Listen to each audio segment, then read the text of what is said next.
Hello everyone. Today I will show you how to fix iPhone keeps lowering down volume automatically. So the first fix is to turn off attention aware feature. Open settings and scroll down and select Face ID and passcode. Enter your passcode.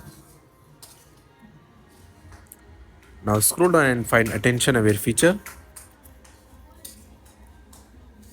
You will find it and turn attention aware feature off. If it is turned on, turn it off and check if the issue is resolved.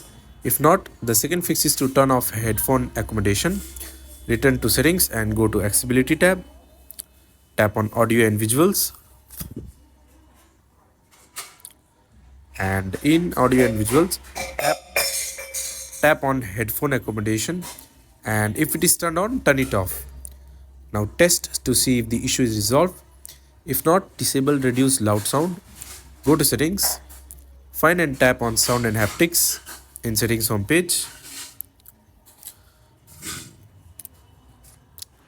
Now in sound and haptics, go to headphone safety and turn off reduce loud sounds. Turn it off. The fourth fix is to turn off sound recognition. Return to accessibility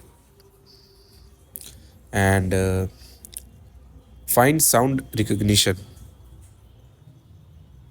You'll find it and turn it off. So that's it. These are the fixes. Thanks for watching.